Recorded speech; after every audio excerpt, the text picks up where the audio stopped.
Bonjour et bienvenue pour ce nouveau dimanche. Nous sommes très heureux de vous retrouver, très heureux de se retrouver.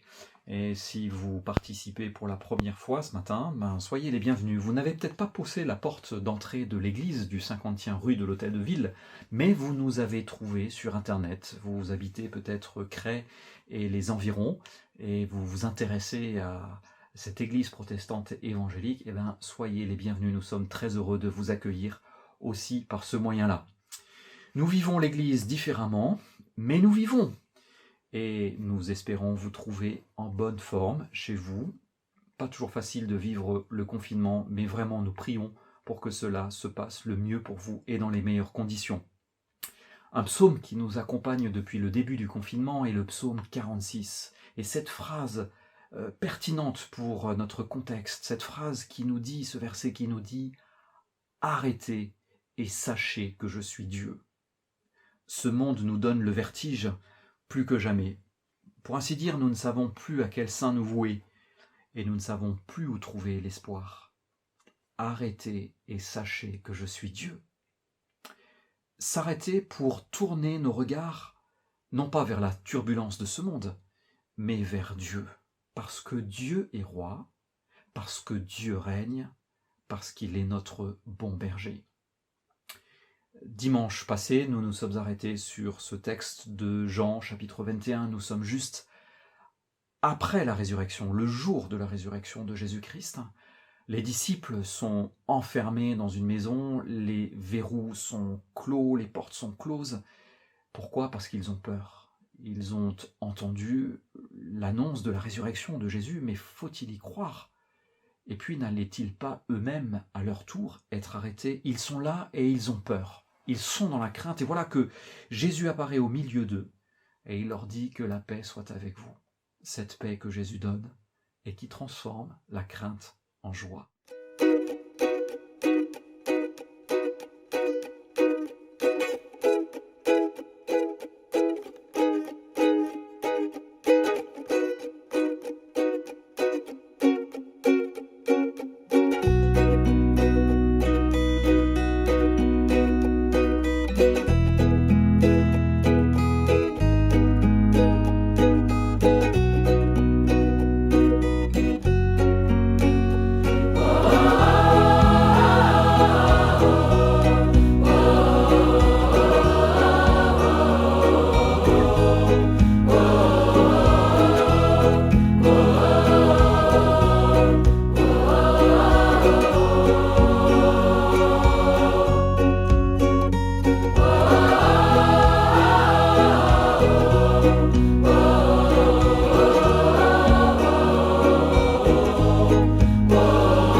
se trouve auprès de moi.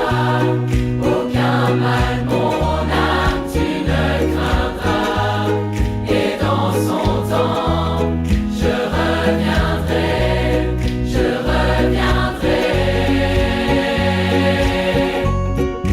Yahweh, Yahweh, tu fais briller sur moi ton soleil. Yahweh, Yahweh, ta lumière chasse au loin les ténèbres. Yahweh, Yahweh, ta parole éclaire mon sentier. Yahweh, Yahweh, Yahweh. Bientôt il viendra me chercher, et dans sa maison j'habiterai. Oh mon âme, chante mon âme, sans cesse jusqu'à son retour. Mon âme chante son amour tous les jours, tous les jours. Oui, toujours le bonheur et la grâce m'accompagneront devant sa face. Dans sa présence, tellement de joie, tellement de joie. Et tant qu'il se trouve auprès de moi, aucun mal, mon âme, tu ne craindras. Et dans son temps, je reviendrai, je reviendrai. Dans sa présence, tellement de joie, tellement de joie. Dans sa présence, tellement de joie, tellement de joie.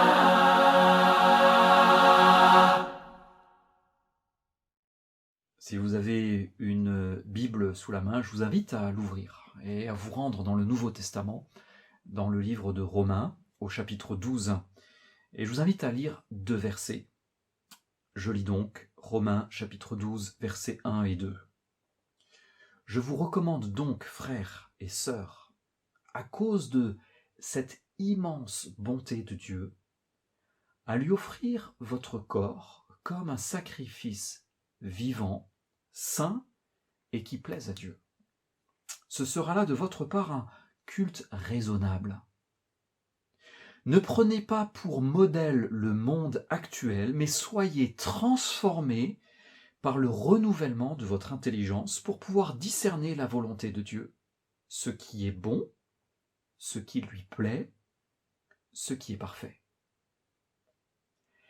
Être transformé par le renouvellement de notre intelligence pour pouvoir discerner la volonté de Dieu. Et pour discerner la volonté de Dieu, nous devons être amenés à voir les choses comme Dieu les voit. Se laisser transformer par l'Esprit de Dieu, c'est ne pas se laisser modeler par l'esprit du monde, mais c'est caler notre manière de penser, notre manière de voir, comme Dieu les voit. En fait, ce texte nous invite à aligner nos pensées sur les siennes et à regarder ce qui nous arrive comme lui le voit. Je vais vous montrer 3 petites illustrations. Regardez la première. Que voyez-vous? Un bonhomme avec un chapeau. Et ce qui est troublant, c'est la taille. En fait, ce chapeau, tel que nous le voyons, est beaucoup plus haut qu'il n'est large. En fait, tel que nous le voyons, la distance, la largeur AB, nous semble être plus petite que la hauteur CD. En réalité, c'est la même dimension. Notre vue est trompée. Notre discernement est altéré par une illusion d'optique. Je vais vous montrer une deuxième image. Regardez voir cette seconde image. Que voyez-vous? Des caractères, un mot, T, écrit de travers, n'est-ce pas? En réalité, chaque lettre est parfaitement verticale ou horizontale. Et là encore, c'est un effet d'optique. Nous voyons des caractères complètement de travers. En réalité, ils sont parfaitement horizontaux ou verticaux. Allez, une petite illustration encore pour terminer. Là encore, que voyez-vous? Une feuille morte? En réalité, il s'agit d'un papillon, et un spécialiste des papillons vous dirait qu'il s'agit d'un papillon Calimala inachus. Ici, c'est la connaissance qui nous permet de déjouer l'interprétation de notre regard. Ce que nous vivons actuellement peut nous faire sombrer dans l'angoisse si nous ne voyons pas les choses comme Dieu les voit. Et la manière dont Dieu voit les choses, c'est la bonne manière de voir une situation. Nous sommes invités à être renouvelés par la transformation de notre intelligence. Et j'aimerais vous proposer quelques lectures à méditer, quelques affirmations qui sont justes, parce que c'est l'Écriture, c'est la Bible qui nous les donne, et qui nous amènent à voir ou à penser, à réfléchir sur la vie à la manière de Dieu. Alors je vous propose, dès que les textes s'affichent, d'arrêter la vidéo, de lire les textes, de les méditer. Et une fois que vous aurez médité ces quelques textes, vous aurez la possibilité de poursuivre en écoutant 2 chants, ou même en les chantant, et ensuite c'est Annick qui nous fera la clôture du livre de Ruth. Bonne lecture et bonne méditation.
Si la lune me glace et le soleil menace, créateur des étoiles, mon secours est en toi. Si mes larmes ruissellent et que mon pas chancelle, créateur de la terre, mon secours est en toi.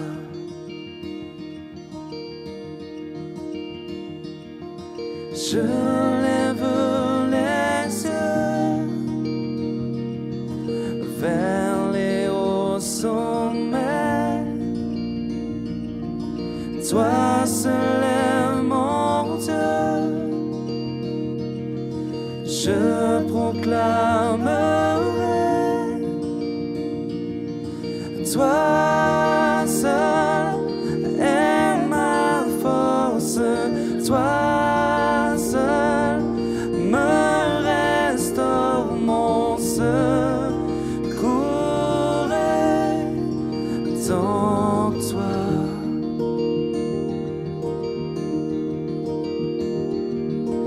Toujours tu me portes, jamais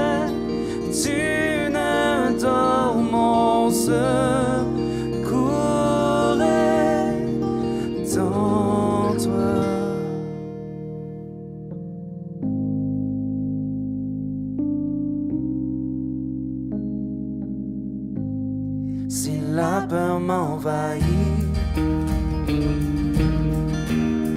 et mon âme chavire, Créateur de la vie, mon secours est en toi.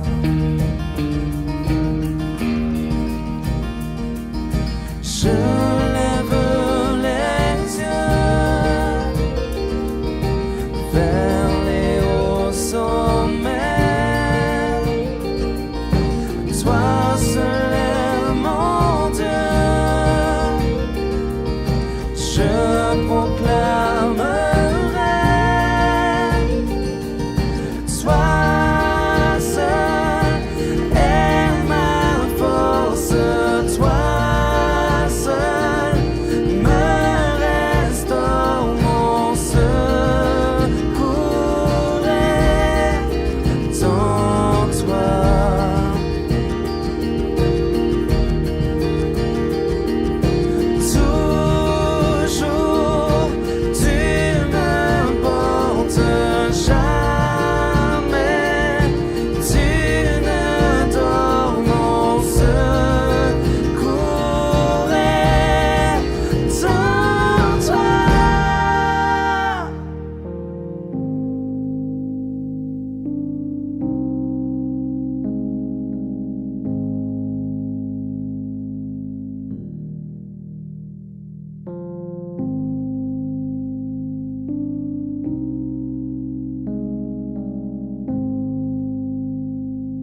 ta victoire, mon espoir, ton chemin, mon destin, ton salut, mon refuge, tout est en toi. Ta victoire, mon espoir, ton chemin, mon destin, ton salut, mon refuge, tout est en toi.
Nous allons aborder ensemble le chapitre 4 de Ruth, le dernier du livre de Ruth.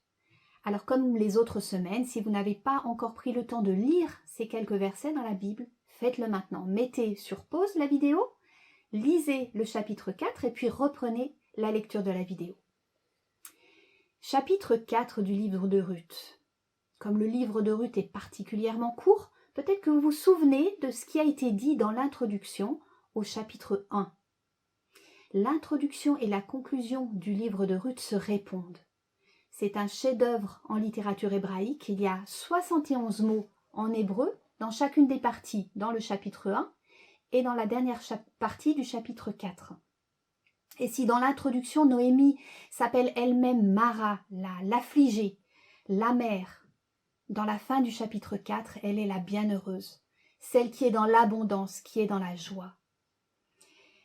À la fin du chapitre 3, souvenez-vous que Ruth va passer la nuit près de Bose sur l'aire de vannage. Qu'est-ce qu'elle va faire? Elle va le rejoindre pour lui demander de l'épouser. Elle va dire à Bose d'exercer son droit de rachat sur elle. Et Bose s'engage à le faire dès le lendemain matin. Et nous arrivons là, à l'ouverture du chapitre 4, avec toute la procédure juridique, l'acte juridique de rachat que Bose entame pour Ruth. Cet acte juridique est décrit pas à pas, et si vous avez bien lu ce chapitre 4, vous voyez toutes les étapes qui sont détaillées pour ce droit de rachat. On ne va pas entrer dans les détails. Quoi qu'il en soit, à la fin du chapitre 4, ce droit de rachat est effectif. Bose et Ruth se marient et Ruth donne naissance à un fils qui s'appelle Obed. Alors je vous propose dans ce chapitre de regarder 2 points. Il y en aurait bien d'autres, c'est sûr. Et j'ai fait un choix et j'ai choisi 2 points dont le premier c'est Dieu. Dieu invisible mais présent à chaque instant de ce chapitre 4 et du livre de Ruth en entier. C'est le personnage principal, central, même s'il est invisible. On le voit à l'œuvre. Et il se présente à nous de plusieurs manières dans ce livre de Ruth. Il se présente d'abord comme le Dieu souverain, celui qui agit selon sa volonté. Noémie, dès le chapitre 1, reconnaît que Dieu est intervenu contre elle dans sa vie. Elle voit la main de Dieu. Et les femmes de Bethléem, au chapitre 4, bénissent l'Éternel qui a donné un soutien de famille à Noémie. Elles voient aussi dans cette naissance la main de Dieu. Et le hasard qui est mentionné au chapitre 3, ce hasard, c'est finalement la rencontre d'un ensemble de circonstances qui n'ont pas de causalité entre elles. Le hasard, Dieu s'en sert. Dieu le contrôle pour réaliser son plan et c'est ainsi que Ruth, par hasard, va glaner dans le champ de Bose. Et Dieu, dans sa souveraineté, choisit aussi de récompenser l'initiative humaine. Le retour de Noémie à Bethléem, la décision de Ruth d'aller glaner, et puis le plan risqué de Noémie d'envoyer Ruth la nuit sur l'aire de vannage rencontrer Bose. À chaque fois, Dieu récompense ces initiatives humaines. Dieu fait ce qu'il veut. Dieu est souverain. Premier point, première manière dont Dieu se révèle dans ce livre de Ruth. Le deuxième point, c'est que Dieu est source de vie. Après des années de famine, Dieu intervient et donne des récoltes en abondance à Israël. C'est la moisson de l'orge et du blé, souvenez-vous. Et de même, après la stérilité, Dieu donne un enfant à Noémie, au travers de Ruth, bien sûr, un enfant qui sera un soutien pour sa famille, qui redonnera à la vie d'Elimelech une lignée, une descendance et des biens. Dieu souverain, Dieu source de vie. Dieu se présente aussi comme le Rédempteur, celui qui rachète. Au début du chapitre 1, Noémie se plaint que Dieu est intervenu contre elle. Puis elle reçoit un fils, Obed, par qui s'accomplit son droit de rachat. Bose est un type de Christ, une image du Rédempteur, une image de Dieu. Christ sera plus grand et parfait dans sa rédemption, mais Bose en est déjà l'annonce. Regardez, Bose est désintéressé, c'est vrai, dans son acte de rachat. Ça va lui coûter financièrement de racheter les biens d'Elimelech. Et il ne gagnera rien, puisque tous ces biens seront transmis au fils, en l'occurrence Obed, qu'il aura avec Ruth. Ça lui coûte, il se sacrifie financièrement, il n'en retire rien. Et par son acte de rachat, Bose permet aussi une descendance à Ruth et à la famille d'Elimelech. Une descendance qui sera royale avec David et divine avec Jésus. Jésus, notre Sauveur, notre Seigneur. Voilà ce que Bose offre aussi en tant que rédempteur, en tant qu'image. Il offre l'espérance qui sera complètement accomplie par Jésus. Le type, l'image de quelqu'un est toujours moins grand que celui qui l'annonce.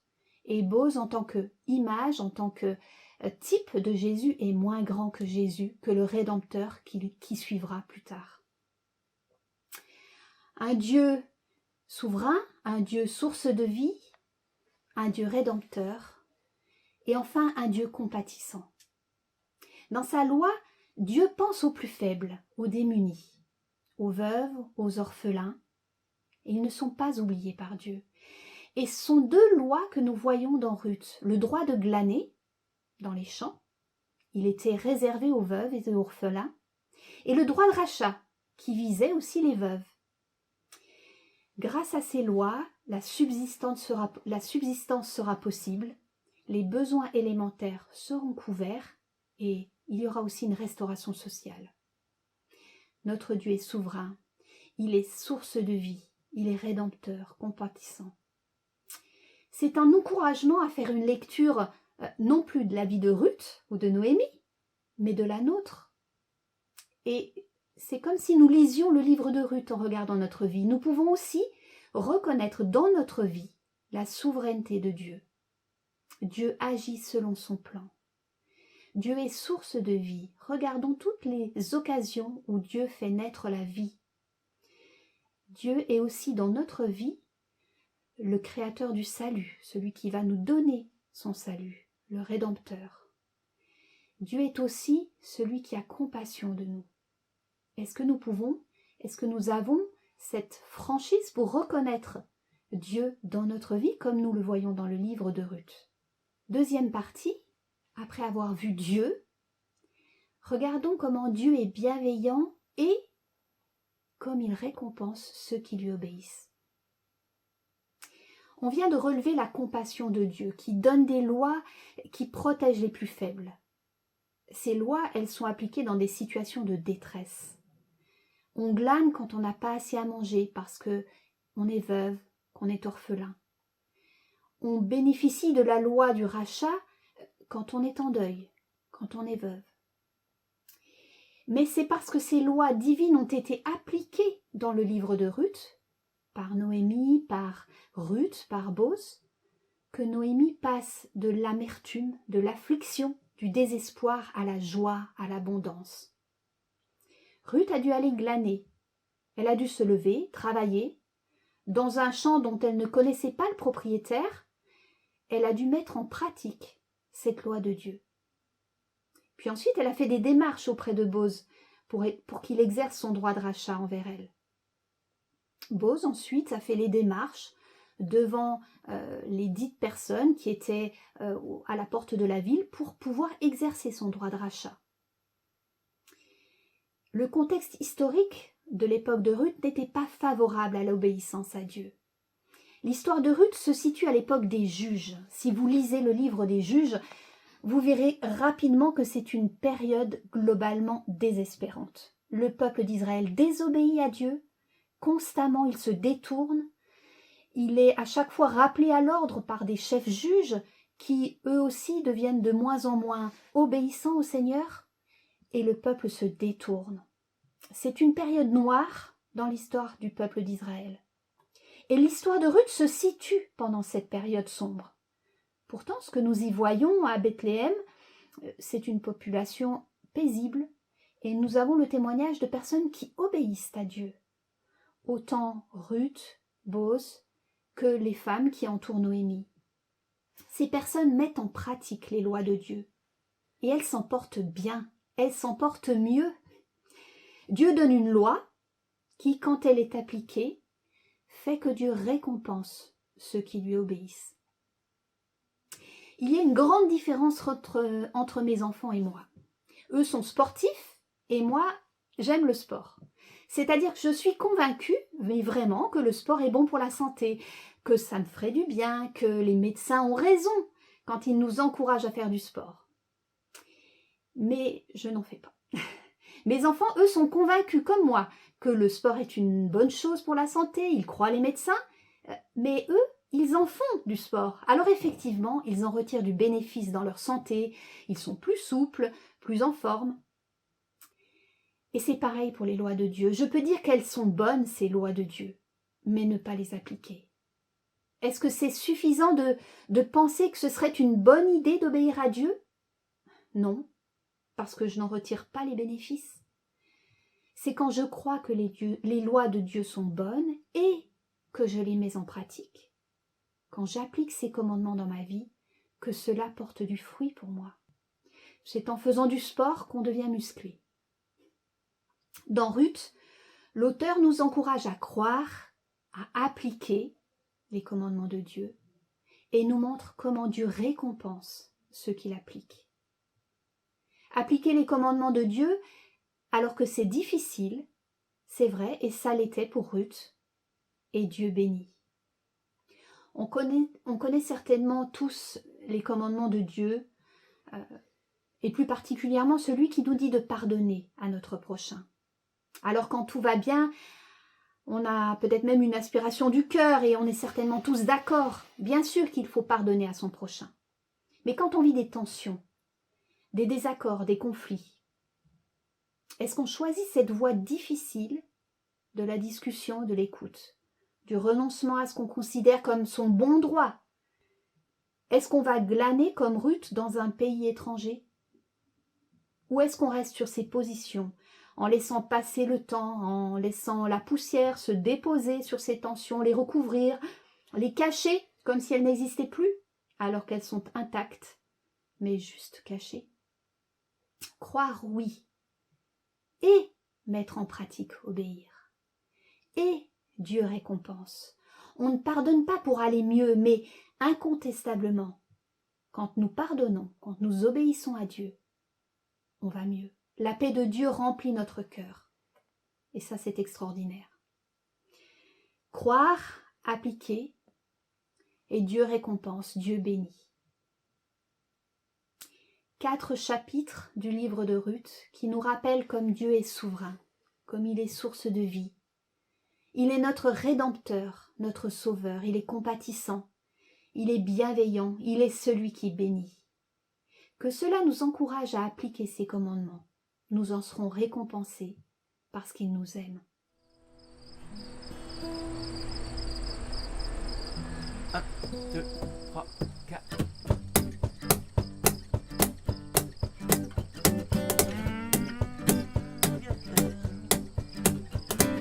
Quel ami fidèle et tendre nous avons en Jésus-Christ, toujours prêt à nous entendre, à répondre à notre cri.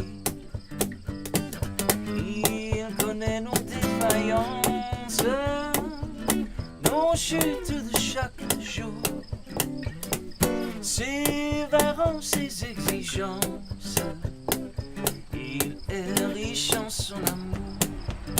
Oh, oh, oh, oh, oh, oh, oh, oh,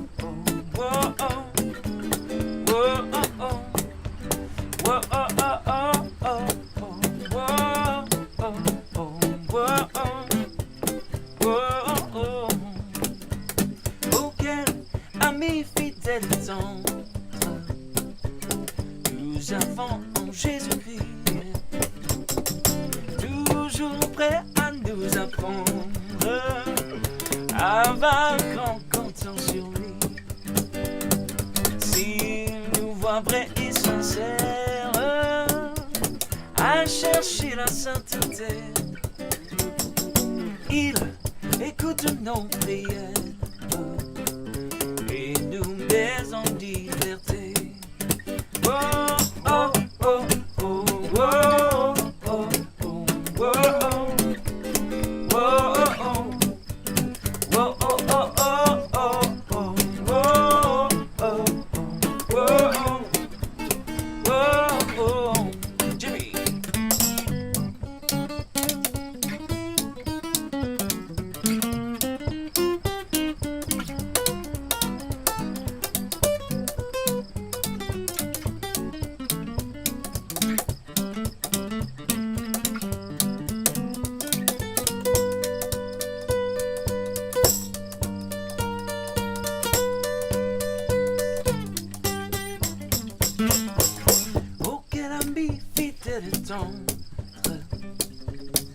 Nous avons en Jésus-Christ, bientôt il viendra nous prendre pour être au ciel avec lui. Oh, suivons donc l'étroite voie en comptant sur son secours, car bientôt nous aurons la joie yeah, de vivre avec lui toujours. Oh, oh, oh, oh, oh, oh, oh, oh, oh. Oh, oh, oh. Oh, oh, oh, oh, oh, oh, oh, oh, oh, oh, oh. Non.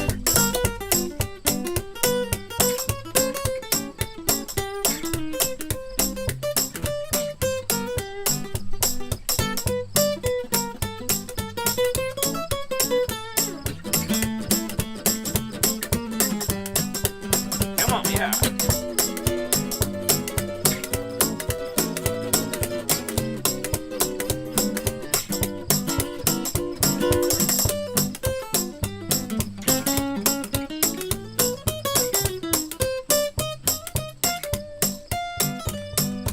Oh, oh, oh, oh, oh. Quel ami fidèle est en